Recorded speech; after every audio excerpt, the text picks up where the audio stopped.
Hola, espero que se encuentren muy bien. Mi nombre es Kimberly Barra y quiero darles la bienvenida a la filosofía en rosa.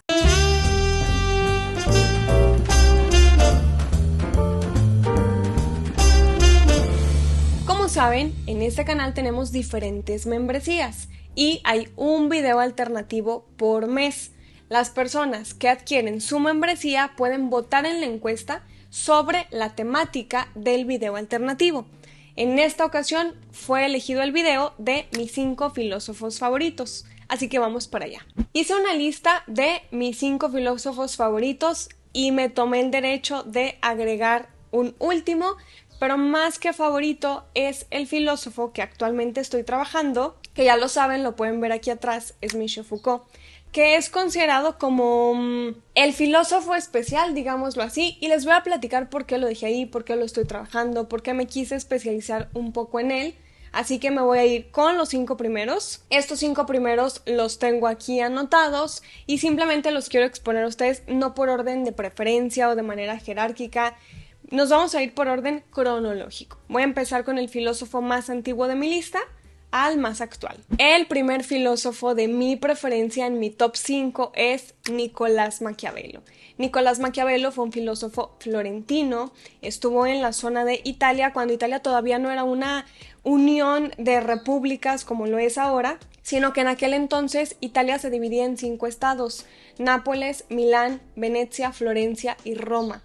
Nicolás Maquiavelo formaba parte del estado florentino, es decir, en Florencia, y en ese momento empieza el Renacimiento italiano. Me parece, y es algo que he pensado en los últimos años, que me ha gustado mucho trabajar a Maquiavelo, que me ha gustado mucho esa teoría, no nada más por lo que escribe en estrategia política y en tácticas de guerra. Él era muy bueno para organizar. Es también uno de mis filósofos favoritos por el contexto social, político, histórico, pero sobre todo cultural que estaban viviendo. A mí me gusta muchísimo el Renacimiento italiano. Y el Renacimiento italiano, aunque podemos pensar que comenzó con la pintura en Italia en el siglo XIV, XV, en realidad comenzó con arquitectura. Estaba el Palacio de los Vecchio y el Palacio de los Pitti. A partir de ahí, con esa arquitectura renacentista, comenzó el interés por la pintura. Está el famosísimo Hombre del Vitruvio de Leonardo da Vinci, que es este hombre que, si recuerdan, trae el cabello como yo de largo y está abierto de piernas y brazos y están las medidas perfectas. Y doy este dato porque justamente leía en una biografía de Maquiavelo que en un momento, mientras él era asesor político, Leonardo da Vinci era el pintor de la familia de los Medici. Entonces se llegaron a cruzar en los pasillos del castillo e hicieron una amistad. Ahí entrelazo un poco la teoría política que hace Nicolás Maquiavelo específicamente con La Mandrágora, del arte de la guerra, la vida de Castruccio Castracani, los discursos sobre la primera década de Tito Livio, pero fundamentalmente su obra El Príncipe. En mi curso de filosofía política suelo dedicar una clase muy especial a Nicolás Maquiavelo y resquebrajamos muy bien la obra del Príncipe. Explico capítulo por capítulo porque me parece que El Príncipe es una obra de Nicolás Maquiavelo que no solamente sirvió en el año 1513, que fue el año en el que fue publicado, sino que 1513 van más de 500 años de la escritura de este libro, nos puede seguir funcionando y no nada más en la cuestión política gubernamental, sino en todas nuestras relaciones políticas que comienzan en realidad desde la familia, que eso es algo que luego quiero conjuntar desde la microfísica del poder de Michel Foucault, que lo tengo considerado como mi filósofo especial para este video. Volviendo con Nicolás Maquiavelo, es uno de los filósofos que más me gusta, justamente por eso que les acabo de mencionar, porque yo considero que la obra del Príncipe es un libro que de verdad te puede servir en cualquier área de tu vida y no necesariamente en política, o si creemos que la política es solamente campañas gubernamentales. Con la obra del Príncipe nos podemos dar cuenta que no es así y por eso me gusta muchísimo. Esto funciona en la familia, en la escuela, en las oficinas, en nuestras relaciones sociales de todo tipo, aunado a toda la pintura que sale del Renacimiento. Y aunque yo sé que en este video yo les tengo que hablar de mis 5 filósofos favoritos, para mí es imposible pensar en el filósofo Nicolás Maquiavelo y no pensar en mi pintor favorito, que también era italiano de aquella época, bueno, no exactamente de la misma, pero es Caravaggio. Todas estas pinturas, en cuanto yo pienso en Nicolás Maquiavelo, me remonto a toda la pintura y el contexto de Italia, porque particularmente en Florencia, el interés que tenía Maquiavelo es que estos 5 estados italianos que les mencioné, Florencia, Roma, Venecia, Milán y Nápoles, fueran toda una república italiana para que entonces Italia pudiera ser una potencia igual de fuerte que Inglaterra y Francia. Y aunque en ese momento no se logró desarrollar esta idea que tenía Maquiavelo, con el paso de los años, pues Italia se consolidó en lo que es ahora, toda una república. Mi siguiente filósofo favorito desde que estaba en la carrera de filosofía fue Descartes o René Descartes. Es simplemente cuestiones de pronunciación del francés al español, pero lo podemos decir Descartes o Descartes. Descartes fue un filósofo sumamente importante en la Edad Moderna. Es considerado como el padre de la modernidad en aquel momento de la filosofía, porque aunque ahora damos muchísimas cosas por hecho, como el cogito ergo sum, es decir, pienso por lo tanto existo, que hay un video sobre este filósofo y sobre su teoría, se los voy a dejar por aquí. Descartes es sumamente importante porque llegó a revolucionar el mundo de la filosofía cuando había muchísimas cosas que no le pasaban al hombre, a la mujer de aquel entonces, que era todo lo de la teoría heliocéntrica, esto de descubrir que no éramos el centro del universo, sino había un universo mucho más enorme con sistemas diferentes y que no éramos aparte el único planeta, sino que había más planetas y estábamos girando todas estas pelotitas alrededor del Sol. Sé que Descartes no fue quien lo descubrió, pero estoy hablando del contexto histórico, social, político y del conocimiento que me lleva a que este filósofo entre en mi top 5. Con la reforma protestante que hacen también Martín Lutero y Juan Calvino, solamente pienso o me imagino a mí planteada en algún escenario de aquel entonces junto con Descartes y se me revuelve la cabeza solamente de pensar la cantidad de cosas que pasaban por su mente en este momento donde no se conocía si la razón venía antes de experimentar las cosas o era cuando experimentábamos las cosas que nuestra razón comprendía el acto. El punto epistemológico en este momento de la historia para mí es sumamente importante, lo que me va a llevar al siguiente filósofo que tengo en mi lista, que es uno de mis favoritos justamente por este enlace que tiene con Descartes, porque estaba muy discutido en aquel entonces el tema del conocimiento, eso es epistemología, teoría del conocimiento, sobre cómo se daba el conocimiento, si antes, independiente o después de la experiencia. Y aunque sé que hoy para las personas esto simplemente se da por hecho, porque ya hubo un filósofo que lo explicó, en la época de Descartes no era así. El cogito ergo sum, el pienso por lo tanto existo, para mí fue muy revolucionario en mi mente porque cuando entré a estudiar filosofía yo tenía prácticamente nulos conocimientos de esta área. Simplemente entré a esa carrera en su momento porque el nombre me pareció lindo y porque era el último día para que yo eligiera una carrera porque se cerraban las fichas de la Universidad de Guadalajara. Así que entré completamente en ceros y aunque no leí directamente a Descartes en primer semestre, fue hasta segundo semestre que conocí tal cual al autor directamente de su obra. Desde primer semestre comencé a leer directamente a Platón, a Aristóteles, ciertos estudios introductorios de otros filósofos. Para una materia, análisis valorativo de textos, por ejemplo, leí unas cuantas páginas de Nietzsche del Anticristo, que también lo tengo aquí en mi lista. Pero a lo que voy con esto, y no es que me aventara directamente a leer el Anticristo de Nietzsche, fue para una actividad de mi profesor de lingüística. Descartes, curiosamente, y esto jamás lo había dicho, fue el primer filósofo de quien leí un libro completo. Y es que verán, cuando estudiamos filosofía en la carrera, sobre todo en primer semestre, difícilmente en las asignaturas te ponen una obra completa a trabajar. Te dan ciertos bloques o te dan ciertas partes, ciertos libros, ciertos capítulos, pero no lees toda la obra. Con Descartes no me pasó eso. En segundo semestre tenía una actividad, había que leer simplemente una parte del discurso del método. Pero a mí me atrapó tanto la manera de escribir de Descartes y lo que estaba diciendo sobre la epistemología, que el discurso del método en realidad ha sido mi primer libro completo de filosofía.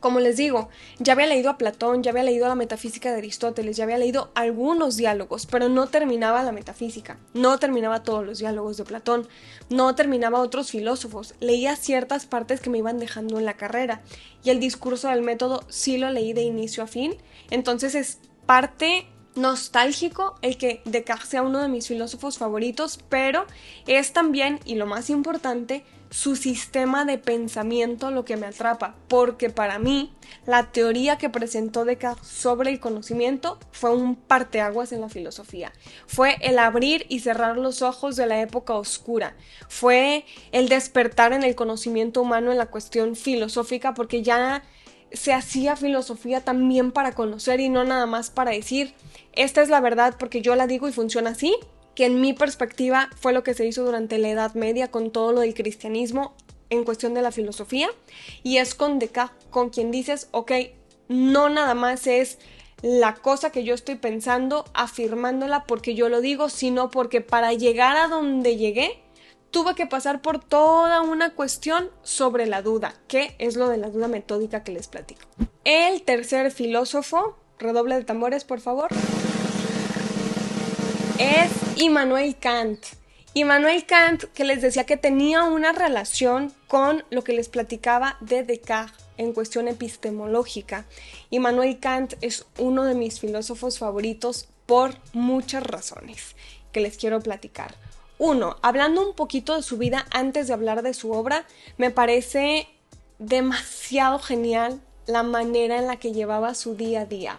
Kant era un hombre sumamente metódico, sumamente rutinario. Él hacía lo mismo todos los días. Salió de su pueblo natal, Königsberg, en Prusia, me parece que 3, 4 veces, y simplemente fue por cuestiones laborales, salía como a ese pendiente y regresaba. No fue un personaje, digámoslo así, que conociera el mundo territorialmente hablando, que llegara a visitar otros países, otras ciudades. No era una persona extremadamente sociable, no iba constantemente a cafés, a cenas de alcurnia, no se llevaba con personajes que en realidad lo contactaran con otros para que fuera conocido. Y con todo eso, a pesar de haber sido una persona que estudió en el Colegio Fridericanum, ahí en Königsberg, luego se fue a la Universidad de Königsberg a estudiar la licenciatura en filosofía, hasta que termina su doctorado en filosofía, se volvió profesor de filosofía de la Universidad de Königsberg hasta su muerte, que vivió 80 años de edad. Difícilmente pensaríamos que una persona como él, que su vida diaria era de su casa a la escuela y de la escuela a su casa mientras fue estudiante y luego profesor en esa universidad, difícilmente podríamos pensar que una persona con un estilo de vida así podría conocer tanto del mundo. Pues ese fue Immanuel Kant. Immanuel Kant hizo todo un sistema de pensamiento, hablando de teoría del conocimiento, haciendo de la filosofía una ciencia con la crítica de la razón pura. En este libro, Kant resolvió un problema epistemológico que duró más de 200 años a partir de la modernidad, sobre si el conocimiento se daba siempre después de la experiencia o si se daba independientemente de la experiencia.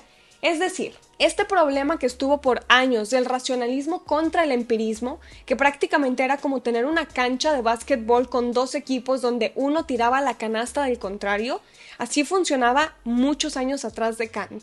El racionalismo con el empirismo, unos filósofos diciendo el conocimiento se da siempre hasta que experimentamos las cosas. Eso es el empirismo. Y otros filósofos decían, el conocimiento se puede dar independientemente de si experimentamos las cosas o no. Pero era tanta la discusión que no se lograba llegar a una solución convincente. ¿Cómo sabemos eso? Pues con la teoría escrita. Los filósofos tenían su perspectiva de la realidad, escribían un libro y luego había una nueva tesis que superaba esa anterior.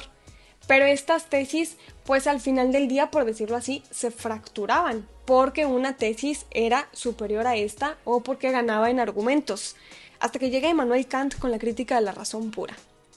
La crítica de la razón pura, y me voy a atrever a decir esto, es el libro de la filosofía, porque a partir de la crítica de la razón pura, toda la teoría epistemológica, toda la teoría del conocimiento, la ciencia como filosofía, tomó otra posición, porque el sistema de pensamiento se puso en un lugar donde no había estado miles de años antes. La crítica de la razón pura no es el único libro de Kant. Escribió muchísimos libros y solamente críticas, escribió 3.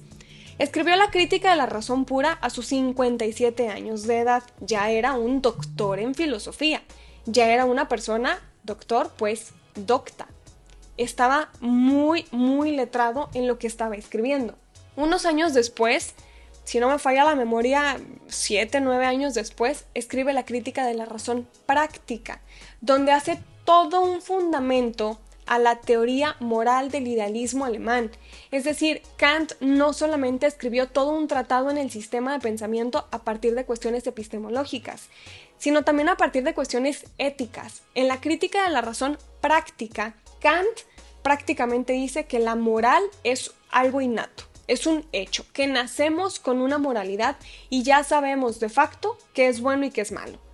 Que queramos fingirnos personas tontas y a través de lo que nos interesa o no nos interesa pongamos en tela de juicio la bondad o la maldad, eso es punto y aparte. Y cuando escuchan esto ustedes pueden decir, Kim, pues es una tontería que Kant haya dicho esto es lo bueno, esto es lo malo y si no te gusta pues ni modo. No, en realidad no estoy diciendo que demos por hecho que algo es bueno o algo es malo. Para nada tengo esas ideas. Pero mi gusto en la teoría filosófica de Kant es cómo tuvo el fundamento de escribir toda una crítica para explicar cómo el idealismo alemán sí tenía una moral innata. Y finalmente escribe la crítica del juicio o la crítica de la facultad de juzgar. Depende de la traducción que hagan del alemán al español, nos vamos a encontrar así la obra. Depende mucho del editorial, depende mucho del traductor que esté trabajando a Kant, que yo les recomiendo mucho a Roberto Aramayo, que es un pensador experto en este filósofo, pues vamos a tener esta interpretación y el título. En la última crítica, la del juicio o la de la facultad de juzgar, Kant habla sobre estética. Es decir, fue un filósofo que hace muchos años no escribían como escribían los clásicos. Por ejemplo, Platón, con los diálogos, escribe sobre muchísimos temas. Sobre virtud, justicia, sobre moral, sobre política, sobre amor, sobre belleza. Aristóteles escribe sobre poética, sobre retórica, sobre física, metafísica, ética, política.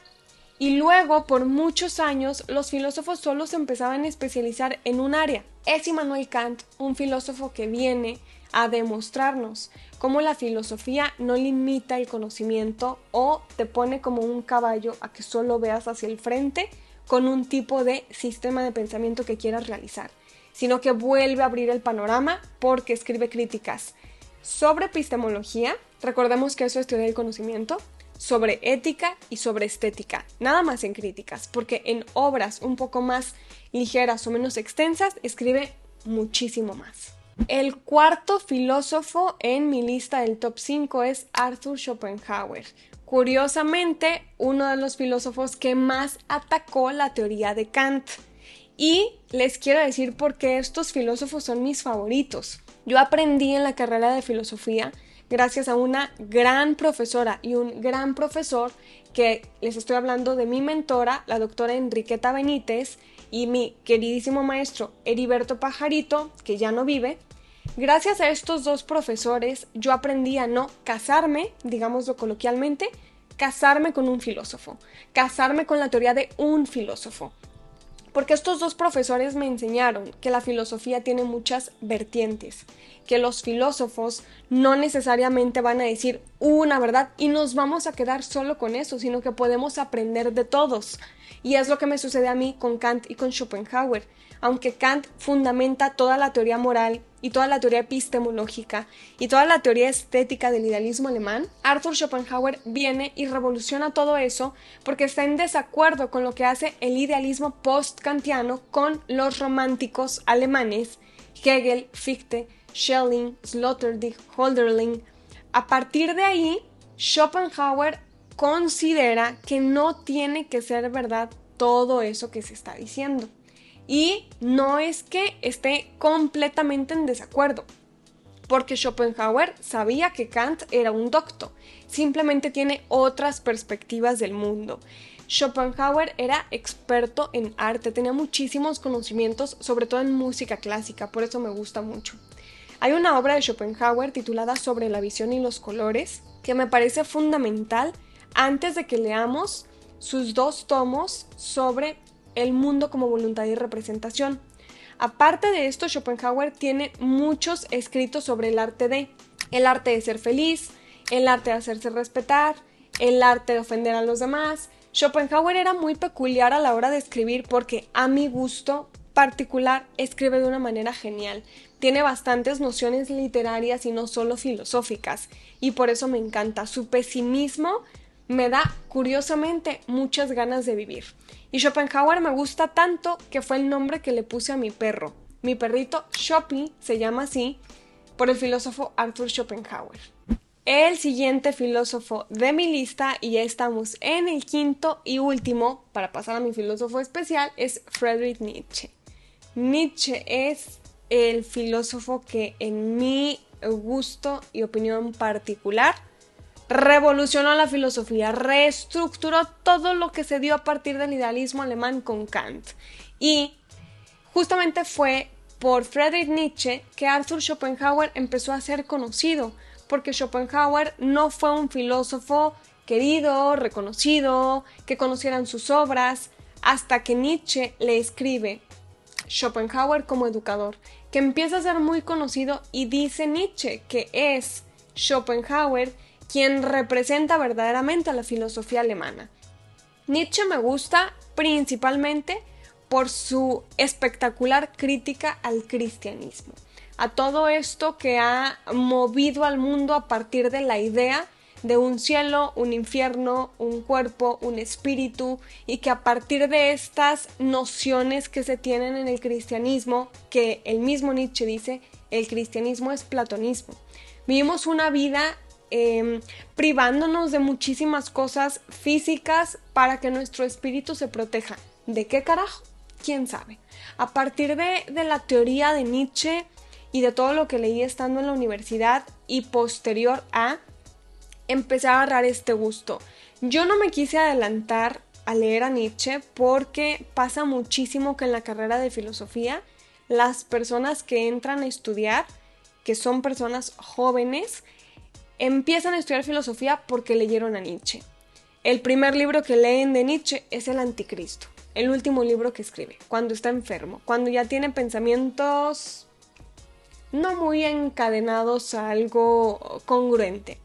Entonces yo no me quise adelantar, escuché a mis profesoras y a mis profesores que me decían: espérate a que seas de semestres más avanzados, y a Nietzsche lo empecé a leer hasta en 6º semestre para la materia de Antropología Filosófica 2 con mi mentora, la doctora Queta, y ahí leí Así habló Zaratustra porque expuse el concepto de hombre a partir de Nietzsche.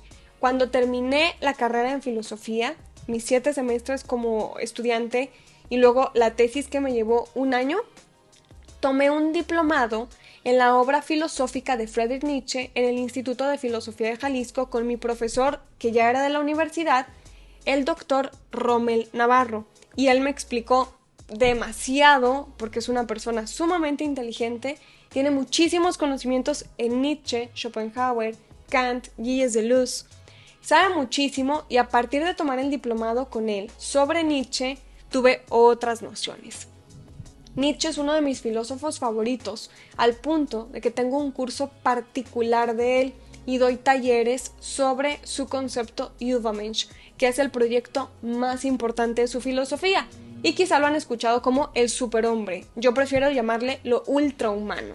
El Übermensch de Nietzsche es lo más alto a toda la filosofía que trae la voluntad de poder, la transvaloración de los valores, el nihilismo pasivo y el nihilismo activo, y cómo se van a reestructurar todos los valores que hemos aprendido, pero no nada más en nuestra vida particular, sino a lo largo de toda la sociedad occidental, y cómo podemos empezar de nuevo a partir de lo que ya tenemos. Nietzsche, así como Maquiavelo, me parecen pensadores que lo que dijeron en su momento sirvió para algo, y eso que dijeron en su momento nos puede servir muchísimo en el presente con otras posturas. Y ahora quiero que vayamos a mi filósofo especial, que es Michel Foucault. Michel Foucault fue un filósofo francés que nació en Poitiers en 1926 y murió hace muy poco, 1984, a causas del SIDA. Cuando él se enfermó de SIDA, no sabía que existía esa enfermedad porque fue de estas primeras generaciones y cuando se dio cuenta, él ya estaba muy enfermo. Murió bastante joven, no tenía ni 70 años de edad. Y Michel Foucault me gusta mucho porque me parece que fue alguien que utilizó todos los medios que tenía a su disposición, y digo esto porque él era un personaje muy privilegiado, su familia era muy adinerada, todos se dedicaban a la medicina, y aunque él pudo estudiar medicina como su padre y seguir los mismos pasos, decidió dedicar su vida al estudio de la filosofía y de la psicología, particularmente estas dos ciencias. Estudió estas dos carreras casi a la par, entró a filosofía y a los 2 años entró a psicología. Y se formó como un intelectual porque sus conocimientos teóricos fueron también en antropología, sociología, sabía un poco de psiquiatría porque estudiaba algo de medicina, leyes, tenía muchísimos conocimientos de todo tipo. Y Michel Foucault me empezó a gustar hasta que terminé la carrera de filosofía. En la Universidad de Guadalajara no forma parte de los filósofos que se ven en el bloque de lo que es la carrera de licenciatura. Eso es hasta después. Pero yo tenía un tema muy fuerte en mi cabeza con el concepto de dominación. A mí la dominación, cuando era estudiante de filosofía, les estoy hablando de hace 7 o 6 años que ya estaba eligiendo un tema para mi tesis para titularme, me llamaba mucho la cuestión de la dominación porque yo consideraba que en la sociedad del siglo XXI, específicamente con el uso de los nuevos aparatos tecnológicos, de la digitalización, había muchísima dominación de la que no nos dábamos cuenta. Que seguramente en el siglo XX hubo otras maneras de dominar a la masa que no se daban cuenta, como en el XIX, como en el XVIII. Y tenía muy consciente esta frase del filósofo, economista y abogado Karl Marx: la religión es el opio del pueblo, que yo sentía hace unos cuantos años que en el siglo XXI había mucha dominación en el ejercicio de el uso de ciertos aparatos tecnológicos y de la digitalización de todas las cosas. Esto de la inteligencia artificial, eso del algoritmo, todas estas palabras que en filosofía yo no conocía, me llamaban mucho la atención. Y entonces hablé con un gran profesor, el doctor Julio Rodríguez, y le dije que a mí me interesaba muchísimo conocer a algún filósofo que hubiera escrito algo sobre los temas de dominación en la sociedad, y que me gustaba mucho la teoría de Maquiavelo porque hablaba justamente de dominación, de manipulación, de estrategia política, pero que todo eso que había escrito Maquiavelo en El Príncipe en 1513, yo lo quería traer como algo de verdad muy actualizado en 2018, que fue el año en el que escribí mi tesis, hace unos cuantos años. Cuando hablé de esto con el profesor Julio Rodríguez, recuerdo perfecto que me preguntó: ¿conoces al filósofo Michel Foucault? Y mi respuesta fue: no. He escuchado su nombre un par de veces entre los pasillos o algún profesor que lo menciona, pero nunca lo he leído.